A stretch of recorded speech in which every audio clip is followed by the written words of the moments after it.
Hello, hello, hello, and welcome to today's episode of Her Version. This podcast is dedicated to sharing stories of struggle or triumph, a platform that allows individuals to tell their truth in order to inspire and uplift others. For those of you that are new to this podcast and like content like this, make sure you hit that subscribe button, follow, like, and share.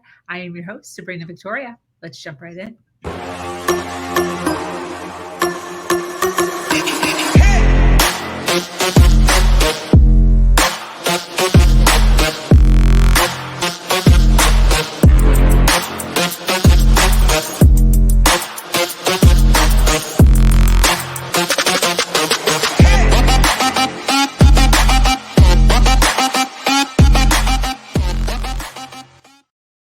Thank you for joining us for this episode of Her Version. Thank you so much for those of you that are already jumping on live. We appreciate you. If you could do us a huge favor and share this video wherever you are watching us at, so we can get more eyes and more ears on the awesome content that we're going to be sharing today. We have had over 400 women grace the Her Version podcast platform, and we have yet another. This is Her Version. We are built on storytelling and the understanding that many times our greatest learning experiences come from listening to other people's stories. Today, I'm speaking with an amazing woman named Dr. Doreen Downing. Doreen is a psychologist and podcast host of Find Your Voice, Change Your Life. She once suffered from stage fright in conquering it. What? She discovered being connected to your authentic self is the key to relaxed and confident speaking. She now specializes in the treatment of public speaking anxiety. She is author of The 7 Secrets to Essential Speaking, Find Your Voice, Change Your Life, a book that teaches you how to transform your anxiety with mindful presence and connection. Welcome, Doreen. How are you? Oh, Sabrina, I'm fine. Thank you. That was a wonderful introduction and to your whole show. I like that intro. Thank you. I appreciate that. Those are past guests. So every I once know. in a while I have to like redo it because you have to bring on the new ones. You know, there's always newbies. We got to showcase all the beautiful faces that have been on the podcast. But I so thank you, Doreen, for being here. I know you have a lot going on in your community right now and a lot going on in your personal life right now. So I so appreciate you taking some time, hanging out with us, sharing some goodies about all the awesomeness you have going on. Podcasting to me is just so fun. Yes, I know. You were on my podcast, and I love podcasting because it does help us get to know each other at a deeper level. You know, this kind of it's just a conversation, and we develop a relationship right here in front of everybody. Yeah, 100%. So I would love to jump in. This podcast is all about storytelling, and I would love for you to share a story that changed your life, a story of pivot, a story of, a journey that you've been on, and the difference between then and now, what the pivot was, and what you've learned from your journey.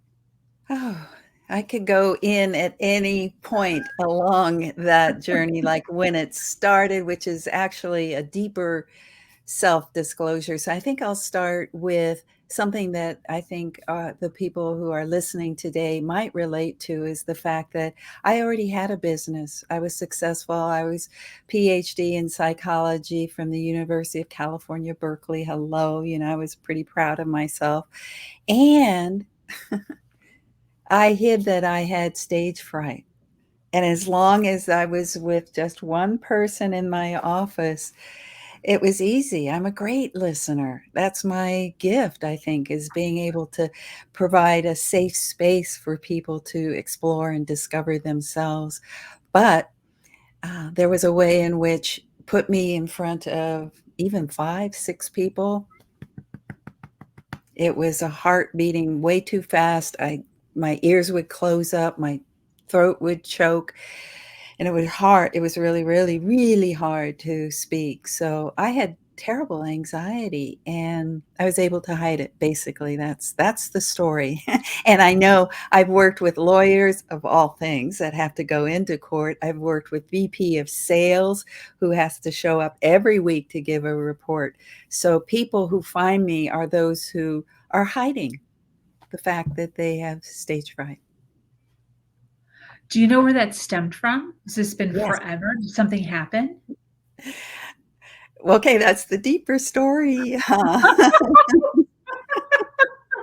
All right. Well, I mentioned it and now you're mentioning it. Okay. Yes. Yes. Yes. And in fact, that's what I do in my work in my coaching with people is to go to what's underlying that anxiety. It for me, it's not just go out and do it anyway, feel the fear and do it anyway. I like to get down way where it started.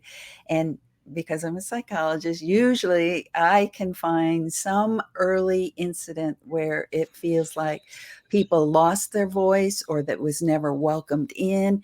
So, in my case, my story is that my grandmother took care of us, my sister and me, when my mother went into the hospital. Actually, she was in and out of the hospital. She had bipolar depression. So actually she went to a at the time they called them mental hospitals. And so that my grandmother, when my mom would come home, would do this: be quiet or your mother's going to go back into the hospital. Whew. So here I am, little 5-year-old girl, trying to be small and quiet and not, disturb my mother. I didn't want her to go away. So that would be, I just kind of felt it myself right there. The memory of how painful that was but that took an inner kind of journey to find that my precious little one who was afraid to speak up and take space in life and, like really get out, like what you're doing, Sabrina. Yeah. Oh, what you're doing is just so amazing, helping people to be their bright, brilliant selves. And so that's how I was first confronted when I had my PhD and I wanted to not accept an invitation. And somebody said, "What's wrong with you? What's wrong Wow. with you, doctor? Isn't your business?" And then the early origin of it, which was around having to make sure I was not a disturbance to anybody around me, or there would be really dire consequences. Wow. And yeah, that for a 5-year-old, because 5 is like when you're so excited about all the things, Yeah. Uh-huh. like everything. You're so, like, you cut up an apple and you're so excited. Box of raisins, you're so excited. Your favorite Yeah. TV show, so excited. Yes. Um, yeah, that would be heavy. It was, When but did I didn't notice. I mean, I didn't I know know. that right?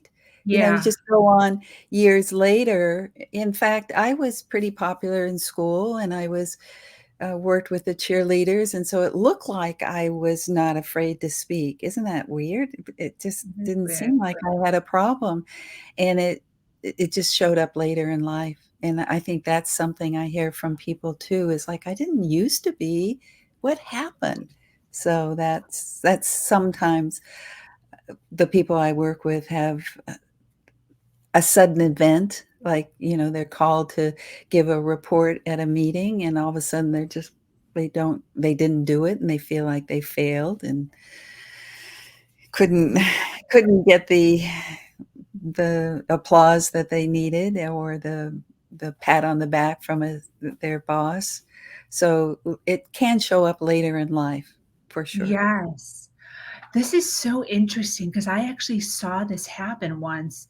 Oh, I was raised as a Jehovah's Witness, and I the know. elders, the men, give Uh-huh, speeches on the podium, uh-huh, and so they're used to being on the podium. They're used to speaking.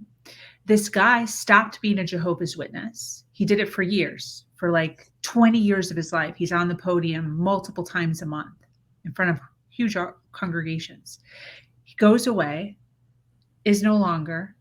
And then I saw him speak. again, just later on in life, minus the religion. And he totally froze, Yeah.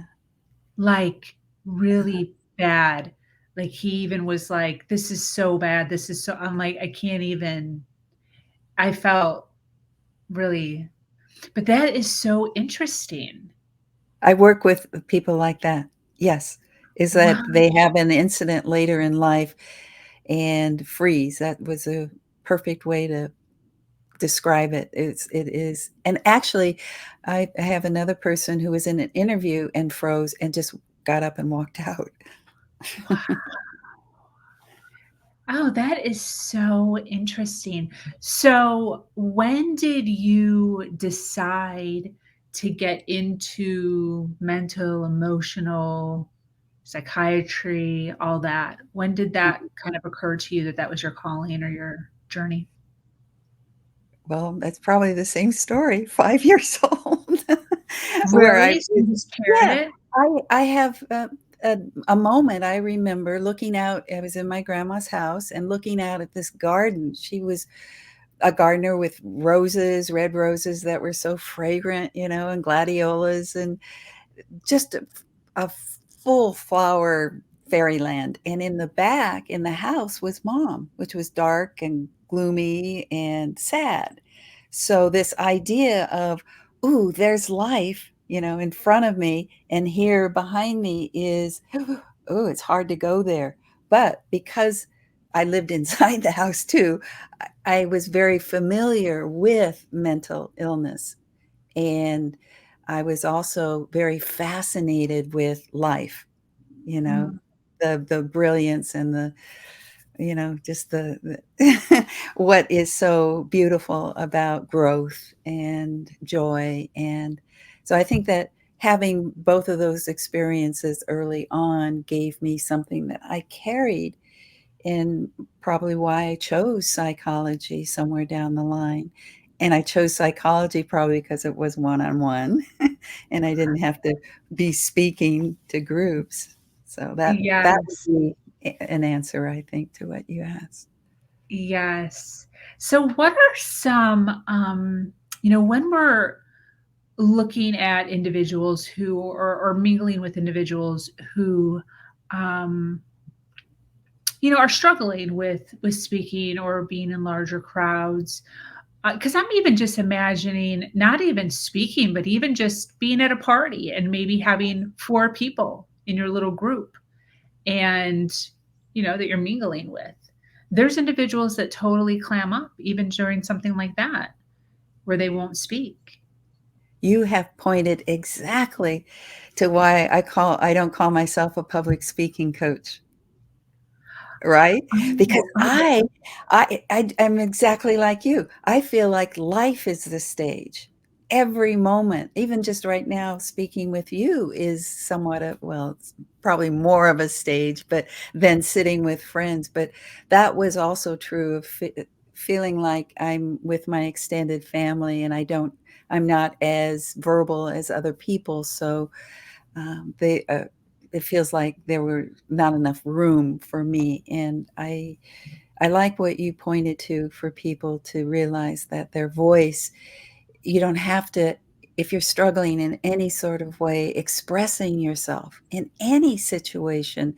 I think that there's a problem with dropping down and knowing who you are and feeling that inner confidence and the security to express yourself.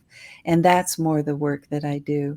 We talked about, or you mentioned mindfulness, and I use a lot of mindfulness, but I had a whole journey of finding my voice, and it's something to wrap it all into something that will go quicker and more easily for people than years. Yeah. So you're mentioning dropping down Yeah. mindfulness. Is there, we have an audience, we have people listening live. Hi, thank you for being here and for hanging out with us. We appreciate you. If you are watching us on the replay, if you could hashtag replay wherever you're at, so we can send you some love a little bit later in the day or week. But for those that are listening, they're resonating with what you're saying. They're Uh-huh. looking for something tangible. They're looking for something, what should I be doing right now? Like, yeah, Doreen, I get it. I get nervous and I should be more mindful, but like I don't even know what that means. What is one or two things that somebody can take action towards to kind of scoot into feeling more comfortable using their voice? Ooh, so much. I would say that the very first thing, because fear is something that people most likely don't want to go toward, and they don't realize that going towards the fear on the other side is power. And so fear is like all you have to do is take yourself to that threshold and walk across. How do you do that? One way is journaling. You journal with fear. You have fear, have a voice. You have a voice. Hey, fear, what do you have to say to me, fear? Don't get near. It's going to be terrible. They're going to all walk out of the room, or they're going to hate you, or they're going to judge you. Fear, is that really true? What do I need to do to be more of myself so I can be free? You'll never be free as long as I'm around. So the kind of back and forth of talking it out with, but it's the beginning of facing it, facing fear and the neurosciences, I'm pointing to the front of my head and the back of my head at the same time, that this is wiring is different than this part of the brain, the wiring, right? The lizard brain, the hind brain, the primitive brain, whatever we want to call it. But this idea that you can just say to yourself, hey, calm down, is usually it's not as powerful. So that's why I feel like dealing with where fear is, which is in the back of the brain, by turning around and saying, okay, fear, what's with you? Huh? What the heck? What are you doing? Things like that. I think first is working with the fear. And I have all sorts of angles of working with fear. And I won't go into all of them now because there's so many. As a psychologist, I'm trained to deal with fear. Facing fear is the first Wow. step. And I think the one would be dialoguing, and the other would be comb back, take a fine tooth comb like I did with my life, and see if there's anything that just pops about perhaps, where you felt like you didn't have a voice. And that could be the beginning, could be a source.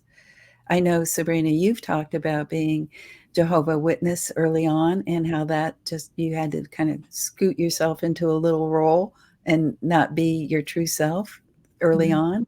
So there you go. I love that visual of a fine tooth comb. I can totally visualize that. Hmm. And like where it gets stuck in the knots. Yes. Like I'm thinking of my hair trying to run comb through Yeah. it. Yeah. That's a little bit of a nightmare. But yeah, that's a great analogy there. And as What? far as then after fear, because you were asking, well, people hate people, you want some tips. I know that, but it's actually a learning journey. So not being afraid uh, to do that self exploration, because really where we end up is the brilliance, and that, yeah, you have to like go through the bumps and the rocks, but especially if you pick somebody like our community here, the Her Nation, and you, Sabrina, the I know you are brilliant inside, is what we I was going to say preach, but what we advocate for people is that if you stay on the path of self-discovery, you will discover, and I call it the essence of who you are, the jewel. Absolutely. What are some limiting beliefs that you yourself have had to confront throughout your journey to get to where you are now, mentally, emotionally? I would say that it's a belief, and I hear it a lot, that this is what people believe, especially being introverted, is, oh, it's just the way I am. I'm just shy. I'll never be good at speaking up. Um, Mhm. Other people are better at it. So I've said several in the same theme, that I think, are mindsets and belief that you don't have what it takes to, I'll go again, drop down and discover inside the sensation of having a voice that resonates up and out and reaches people, because you've got more truth coming out because you know yourself. So I would say that would be it for me right there, is the relaxing down in that inner discovery and believe,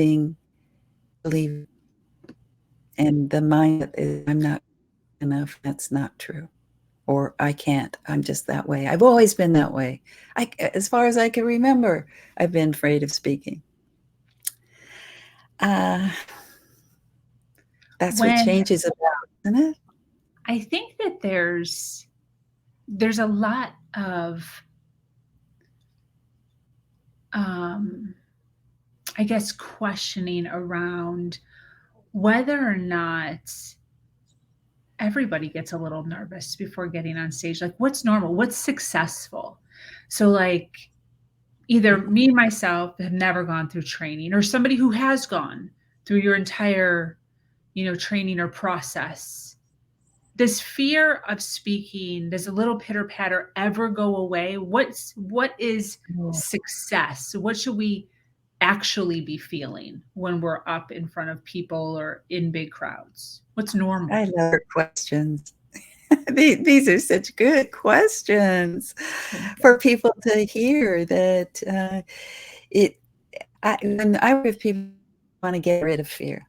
They just want to get a baseball bat and knock it out of the park, knock it out of their body. And there's some value in the way our bodies are wired. And I think the problem is that people have too much of that adrenaline. They haven't learned to self-regulate yet.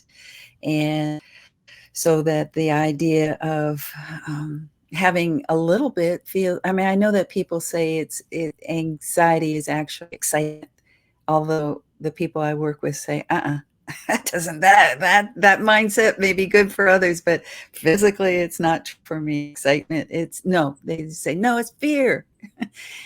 So I do try and work with that mindset, but so far I have found that that's really a tough one to break through. So instead, let's learn how to, what I said a few minutes ago, let's learn to have a relationship with fear. What about if you go, hello in there, little one, you're so scared. What's so scary? And treat it like a little vulnerable, shaky in her boots kind of part of you, the little one, and say, I know you're afraid, and then hug your fear. So that's another technique that I used about techniques before, is having fear be something that you can relate to and love yourself. Yeah. Thank you for that. That was beautiful. Mm-hmm. The podcast here, her version, predominantly speaks to females. So I want to ask, and I remember seeing this quite a bit in corporate America, females who seem to be good leaders, great with teams. However, their fear of, speaking to a large crowd kept them from excelling in their position, or, Yes. going up the ladder, I guess. As far as this goes, should somebody just dive in? Should they read a book? Do they have to sign up with Dr. Doreen Downing in order to climb the corporate ladder? What should women do? What's some advice to women who are really struggling with moving up the ladder because of their fear of, like, having to hold a group of people? That's interesting, because you're talking about the ladder, and I was also thinking that take your place at the table, right? That there's that kind of, it could even be that the latter has so many associations with it, maybe that it feels like it's kind of a built-in competition and thinking of it that way. So I like the idea of, hey, people, take your seat at the table and be. Uh, there's equality in the room, and there is a place for you. So that would be one idea, is just shifting slightly about your position in the company and that you're right to be there. And as far as, I think both. I think that there's the mindset work that you can do, but I also think, wow, to go inside and finally clean up in the inner realms, anything that feels like it's holding you back, that has some history to it, some kind of pattern that you are repeating and giving your power over to other people, which you know a little bit about. You're right. You know, Mhm. that other people have more power than you. Well, where did that start? Let's go back and redistribute that message so that you feel like, oh, I'll just give you a quick example. This is actually somebody I worked with who had who spoke up at one of the little classes about health and education and asked a question about sex, but was teased whatever that word is, mercifully, and remembers how she felt like she just wanted to hide and run. But what we did is said, oh, you had courage. Everybody else was wondering about that question and sex, but you had courage to ask it. It was just like, oh, yeah. So it changed. Do you see how the Yeah. past can change? Yeah. Yeah. Very interesting. I love that. Yeah, while you were talking, I was trying to think back to my story. And although I don't have a story where I didn't climb up the corporate ladder, by the time I was a little bit older in a situation like that, I was fine.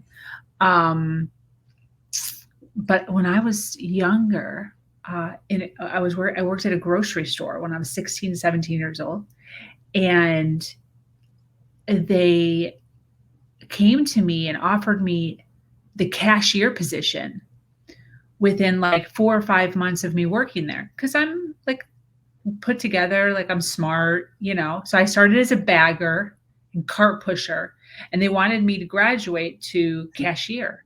And I turned it Mhm. down twice because of my fear of the line of people. It wasn't even the talking. It was knowing that there was like 4 or 5 people in line, and the nervousness that I would feel just having them stare at me was Mm. just so overwhelming to me. So this is what so many people deal with, where they want to move up, they want to do big things, but then the thought of being in front of people is just so terrifying that they don't do it, you know? It's Mhm. interesting. So what you just said is like, okay, so let's look at that thought and let's put ourselves visually, and I do a lot of visualizations, into that point and see yourself looking at the people, feeling the fear, and then taking a breath. Continue to look at the people in your mind, obviously, and continue to look at people. And there you go. You begin to, in your visualization, change those wires in the back. Visualization is a powerful technique. Okay, I love that. So when they're in a situation like that, you're allowing them to actually see the audience or see the people or see the team. Yes. Yeah. Oh, Yeah. okay. It's actually has a term, mental rehearsal, but I like the idea of visualization because you're using your imagination to create a whole nother reality, right? And that we know that if you look out one window or you look out the other window, it's true. It's just where you're looking and how to help somebody go from, oh, it's so scary, all those people are looking at me, to, oh, I know how to look at people in such a way I see their beauty. I see their brilliance. I see their strength. It's a whole new way of speaking to people, which is one of the secrets I write about in my book, is looking at somebody in terms of the essence as opposed to what they might be seeing or thinking about you. That's great. This has been phenomenal. I so appreciate all of this. And it's given me a few little insights on my own story too, just kind of thinking back. So this is great. I so obviously we have, people here hanging out. They're resonating with all the goodness that you're sharing. If somebody wanted to reach out to you, if somebody wanted more information, if somebody wanted to know who you work with or what exactly you do, can you explain? Well, let's see. Yes, I work with individuals. That's what I was trained to do as a psychologist. So, but now more specifically around speaking anxiety. And usually people call it public speaking anxiety, even though it might be sometimes called social anxiety, just being with friends or a group of people and even sometimes family. But it's a way in which I help people in a safe inner journey to go through fear, come up against fear with all the techniques I have, and then anchor into the essence of who they are and use mindful techniques. And that be still is the very first technique I teach. I teach anxious people how to be still and Yeah. you find their voice. And the second is be present. And then there's a whole series of them in Doreen7secrets.com. I think you might have a link where I people can download it, and it's a bookmark where they can get all seven secrets. Yes. Yeah, I believe that's in the clickable link. As far as social media, where can people follow you? Where do you hang out at the most? LinkedIn and Facebook.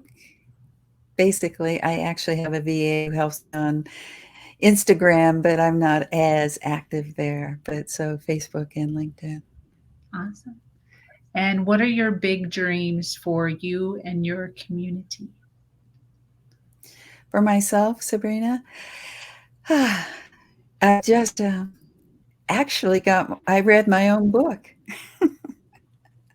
I just finished reading my own book and it's on Audible now. I did all the processing of it and it could be found on Amazon. Of course, the book itself and a Kindle. Now I got audio. Oh, I And love so that. that's big. And I'm also doing 90-minute workshops, the Find Your Voice, Change Your Life workshop. And the next one will be March 23rd, Thursday, 90 minutes, Pacific noon. And that's ongoing monthly workshops that I do, the Find Your Voice, Change Your Life workshop. And of course, the podcast that you were on, Find Your Voice, Change Your Life podcast. Yes. Why do you do what you do? Oh, you're going to make me cry. Oh, not that you make me cry, but you just open up that deeper kind of, I think we go all the way back to the beginning is when I saw people who suffered, which was my mother. And then I also saw what was so beautiful, and all she needed to do was cross over the front door threshold. And then there was like beautiful growth and life outside. So I think that's my why. Beautiful. Well, I Uh-huh. so appreciate you being here. So appreciate you hanging out with us. Any closing thoughts as we start to wrap up? Well, I like the idea and making sure that people go away with a sense that inside is the jewel. And I sometimes talk about it as the golden Buddha, because in Thailand, when the invaders were coming in, the monks covered the golden Buddha with stucco and clay, so it didn't look like it was very valuable. And then years later, when they were moving it, they discovered that there was gold underneath. And that to me feels like the last thing I would like to have people hear is that gold core, the golden core is inside. And that's what all the inner work is about, is finding that inner strength, that inner brilliance, that inner beauty. Beautiful. Well, thank you so much, Doreen, for being here. Yes, thank you for giving me this platform, Sabrina. Yes. If you resonated with Dr. Doreen Downing and all of the goodness that she shared today, make sure you reach out to her on LinkedIn and or Facebook. Her website is above her head area, and there's also clickable links in the description wherever you are watching us at. We love to connect people here on this platform in order to make sure that we all continue to rise. Thank you so much for joining us here on this episode of Her Version. This community is expanding every single day and is filled with females who are striving to do better than they did yesterday. For those of you that are new to this podcast and like content like this, make sure you hit that subscribe button, follow, like, and share. If you have an amazing story to share of struggle to triumph, be sure to reach out to me at hernation.life. I am your host, Sabrina Victoria, and I'm so grateful to be here sharing a platform that allows people to share their truth and inspire others. Until next time.